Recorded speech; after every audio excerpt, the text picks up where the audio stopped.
یہودیوں سے کئی مرتبہ بیت المقدس لے لیا گیا اور عیسائی جھنڈا وہاں لہرایا گیا.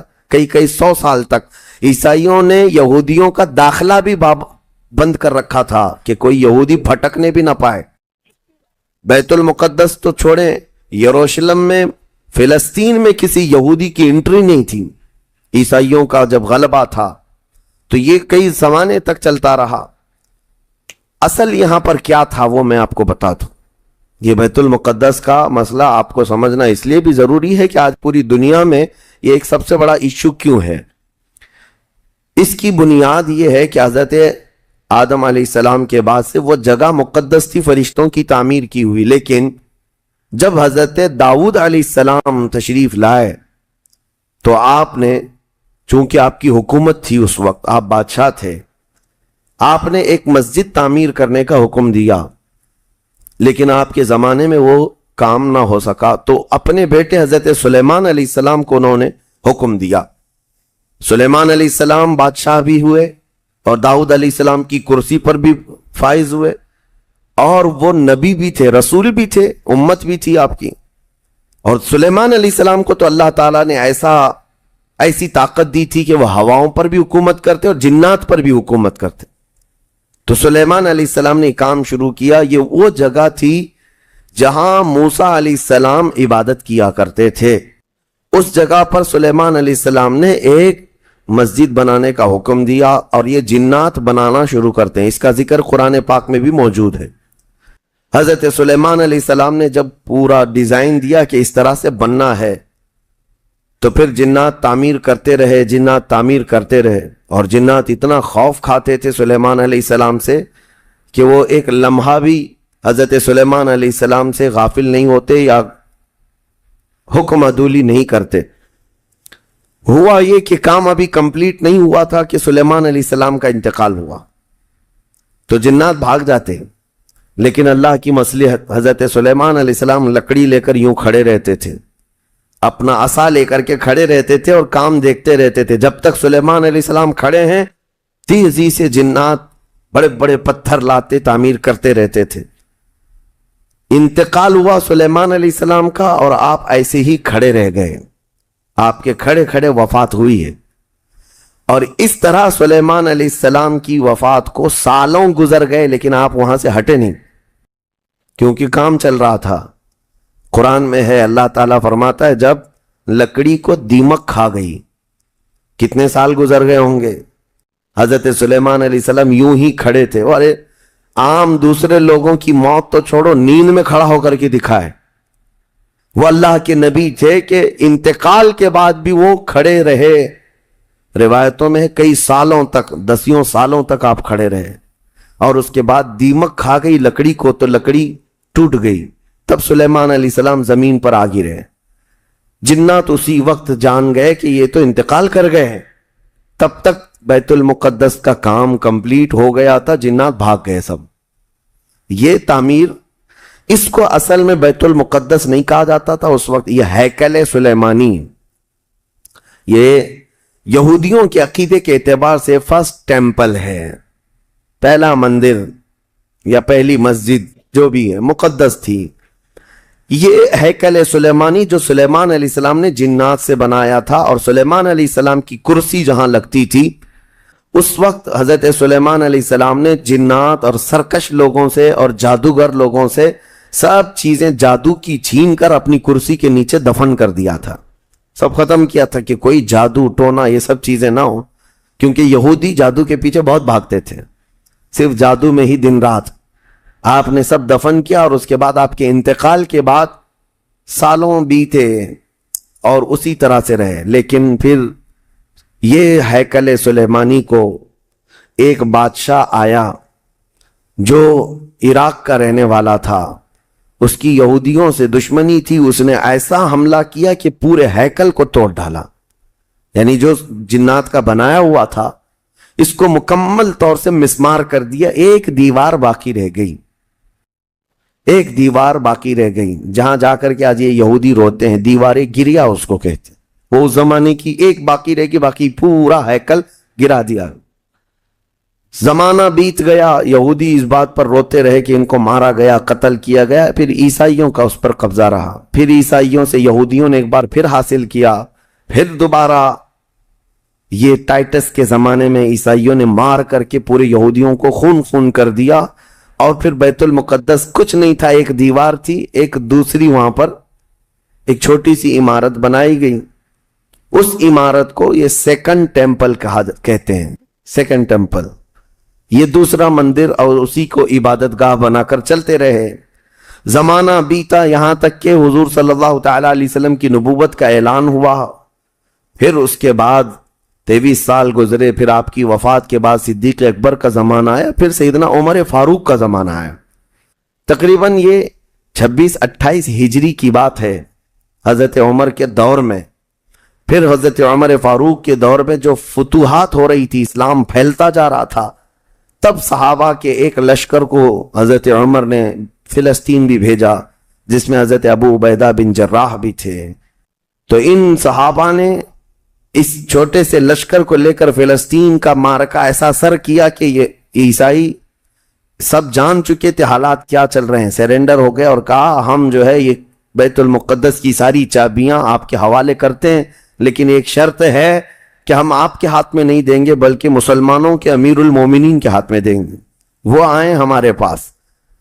تو وہاں جو صحابہ تھے انہوں نے خط لکھ کر بھیجا حضرت عمر کو، حضرت عمر مدینے میں تھے، کہا ٹھیک ہے میں آ رہا ہوں۔ قبلہ اول مسلمانوں کے ہاتھ میں تھا، بیت المقدس آ رہا تھا، سیدنا عمر فاروق مدینے سے چل پڑے، ایک غلام کے ساتھ نکلے اور ایک سواری ہے، ایک خچر ہے، اور دونوں بھی کس انداز سے جا رہے ہیں، ایسا امیر المومنین جس کے رعب سے قیصر و کسریٰ کانپتے تھے، لڑائی کی کسی کے اندر مجال نہیں تھی، وہ ایک خچر کے سواری پر اتنا لمبا سفر طے کر رہے ہیں، وہ بھی غلام سے یہ طے کر رکھا ہے 1 میل میں بیٹھوں گا، 1 میل تو بیٹھنا، ہاں تو رسی پکڑ کے چلے گا 1 میل تک، اور اس کے بعد جب تو بیٹھے گا تو میں رسی پکڑ کے چلوں گا 1 میل تک۔ اس طرح سے تو سفر طے کیا۔ جب فلسطین پہنچ رہے تھے اور اس وقت لوگوں میں خبر تھی کہ امیر المومنین آ رہے ہیں، تو لوگ دیکھنے کے لیے شہر سے بھاگے بھاگے باہر آئے۔ اتفاق ایسا کہ اس وقت خچر گھوڑے پر بیٹھنے کی باری غلام کی تھی اور نکیل رسی حضرت عمر کے ہاتھ میں تھی۔ دوڑے ہوئے لوگ آئے جو نہیں پہچانتے تھے، عیسائیوں نے امیر المومنین کہہ کر اس غلام کا استقبال کیا کہ تشریف لائیں۔ تب جو صحابہ تھے وہاں پر انہوں نے پکار کر کہا نادانو، وہ امیر المومنین نہیں، رسی پکڑا ہوا امیر المومنین ہے، یہ امیر المومنین ہے۔ پہلی مرتبہ ان اعلیٰ اخلاق و کردار کو عیسائیوں نے دیکھا تھا کہ وقت کا خلیفہ کوئی گھوڑے کی رسی پکڑ کر کے بھی چلتا ہے، تو بہت متاثر ہوئے، اور اس کے بعد بنا کسی جنگ کے حضرت عمر فاروق رضی اللہ تعالیٰ عنہ بیت المقدس میں داخل ہوئے، اور ان عیسائیوں نے جو کچھ بھی وہاں پر کیا تھا اس کو نکالا۔ پھر حضرت عمر فاروق رضی اللہ تعالیٰ عنہ نے پہلی اذان دینے کا حکم فرمایا، وہ ظہر کی اذان تھی، آپ نے وہاں پر نماز پڑھائی۔ پھر اس کے بعد یہ سلسلہ چلتا رہا۔ اب اس میں تفصیل ہے، عیسائیوں کو اسی طرح ہم بھی بھگاتے، مسلمان بھی بھگاتے، جیسے یہ یہودیوں کو بھگاتے تھے، تو انہیں آج بولنا چاہیے تھا کہ مسلمانوں نے زبردستی قبضہ کیا۔ حضرت عمر فاروق کا عام اعلان تھا کہ جو یہاں پر رہنا چاہے اس کے لیے کھلی آزادی ہے، حتیٰ کہ عیسائیوں کا چرچ بھی تھا پرانا، حضرت عمر نے کہا اس کو توڑا نہ جائے، اس میں عبادت جو ہوتی ہے ان کو اپنی عبادت کرنے دیا جائے۔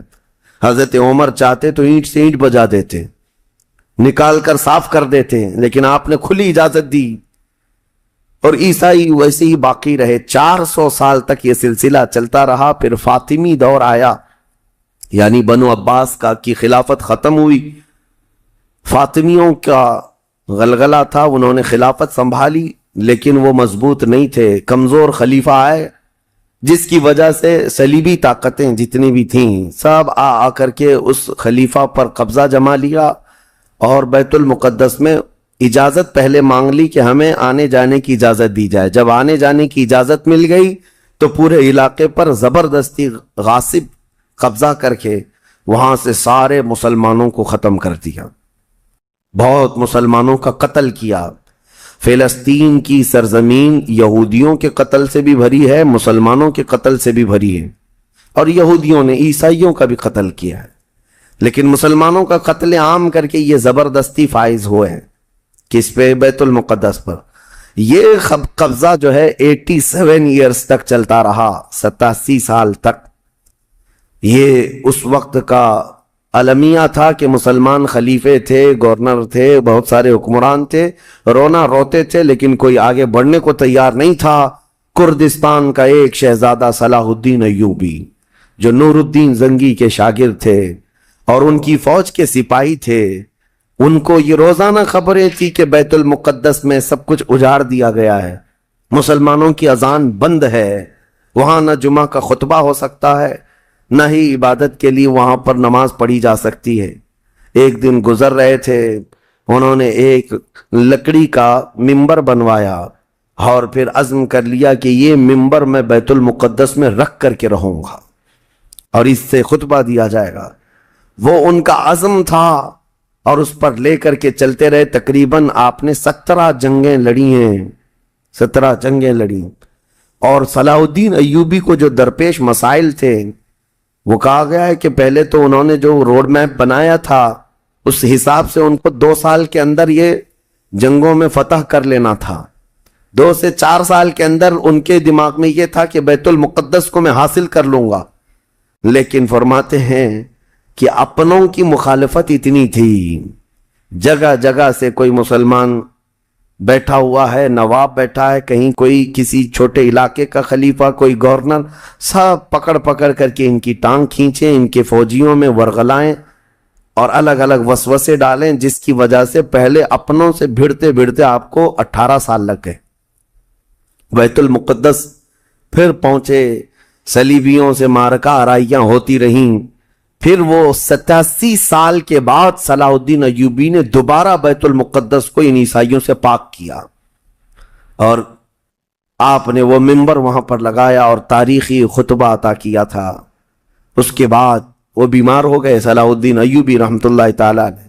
17 جنگیں جس نے لڑیں، اور عیسائی آج بھی صلاح الدین کے نام سے ڈرتے ہیں اور بہت سارے تعریف بھی کرتے ہیں کہ ایسا جرنیل ہم نے دیکھا ہی نہیں دنیا میں صلاح الدین ایوبی کی طرح۔